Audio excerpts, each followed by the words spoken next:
Public school teachers are idiots. Now, I know there might be some teachers that actually see this video and they might get offended by that.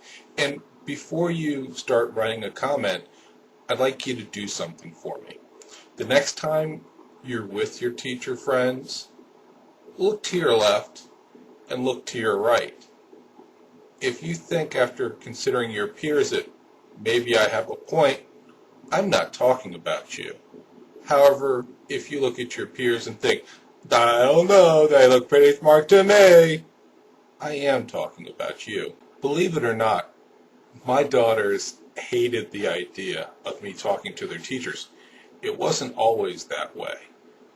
It began when June was probably in 5th grade. She had a project that she had to do for an explorer, Henry Hudson. Her and a partner had to prepare a oral presentation for the class talking about the explorer, and there was one wrinkle to the project that my daughter really didn't like. As part of the presentation, the students were required to dress as the explorer. I don't know what the problem was. It was late at night, the project was due the next day, June comes to me all upset about it, and basically what she says, she didn't want to dress up for the part. I don't know whether it was just the ordeal of putting together something so stupid as a costume for this presentation or what.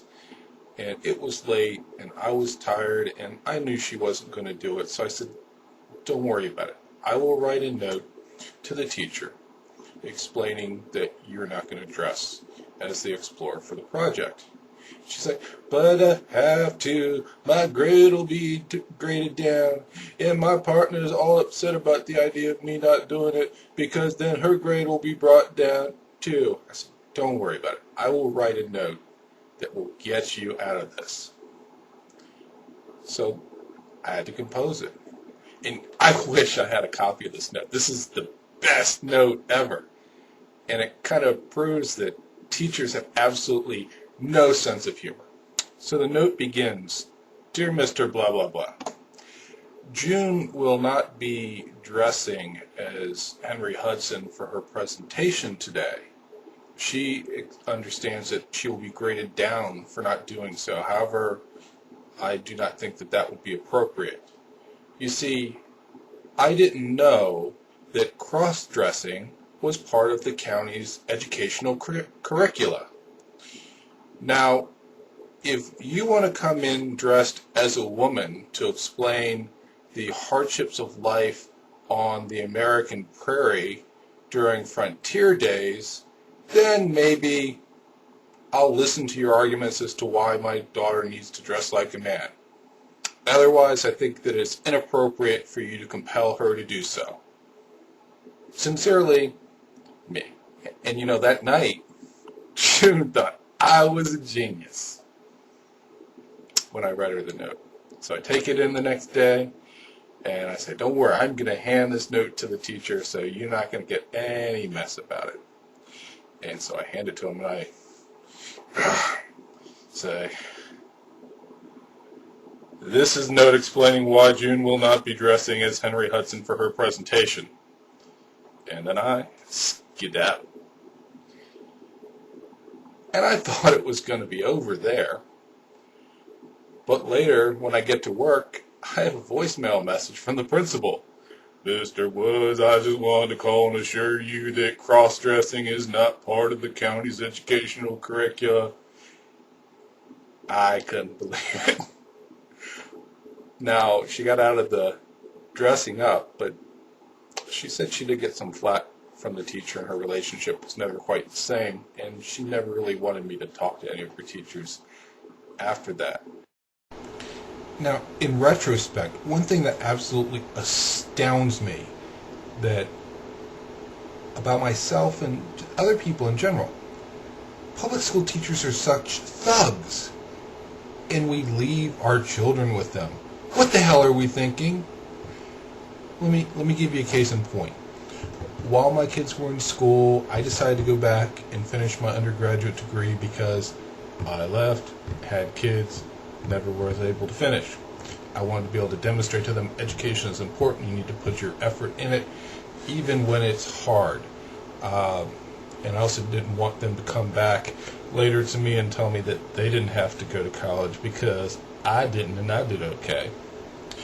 So while I'm in school, writing all these papers, and I'm showing them to my kids to demonstrate, this is college level material, this is the type of material that you're working to be able to do. And I said, here in this paper right here is where I explain why the teacher is an idiot and why their opinions about the subject are all wrong. And they are in shock. They're like, no, Daddy, you can't do that. You can't tell the teacher that they're wrong. They'll get you. They'll downgrade you. They'll take it out on you. Wow. I didn't teach that to them about teachers. Teachers taught that to them about teachers. Things happen in school when parents aren't around because teachers, administrators lie to parents about how threatening they are to our children. One thing that I really haven't talked about in depth, and I'm just going to touch on briefly to introduce this story, is that my 16-year-old daughter, Daisy, is a high school dropout. She left high school, took her GED, scored well, and is going to start in college in January. However, in her high school career, she was failing. She was going for zeros. I remember one time she told me about an interim that she got where she had gotten, her average was 10% or something like that, and she was upset that she got credited for any points. This is a girl that was so angry with school that when she took her state standardized test, she answered one letter down the row on everything to fail it and to punish school for keeping her there. So you can imagine this plan of hers had some glitches. She wasn't 16 yet.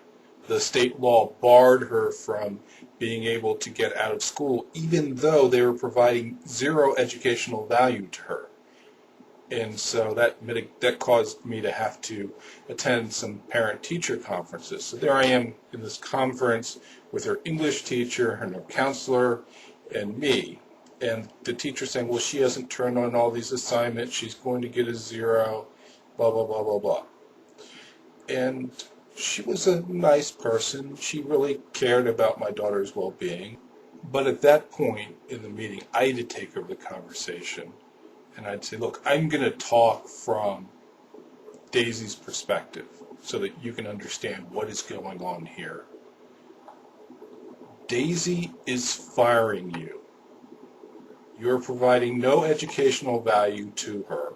She may be in the most advanced classes that are available to her here, but for her, your stupid homework assignments, your repeating of the same material over and over again, she's giving no effort because you are giving her no value.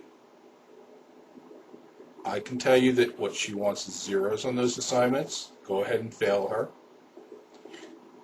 You can confirm that with her. However, her plan is that she is going to leave this place, get her GED, and go on to college because there's nothing that you guys will take the time to teach her. Her teacher was shocked. She had absolutely no way to respond to these facts.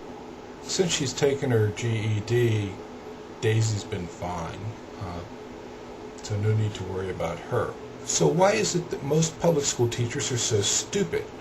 The colleges and universities that train them attract the dumbest students into the education field. Their classes ferret out intelligent students who switch to other majors. Once they graduate and accept jobs in public schools, those systems cause the more intelligent teachers to switch to other careers. Why is this so? It's because fundamentally, what public education is about, because it's an application of government, is not about education. It's about the application of force against children.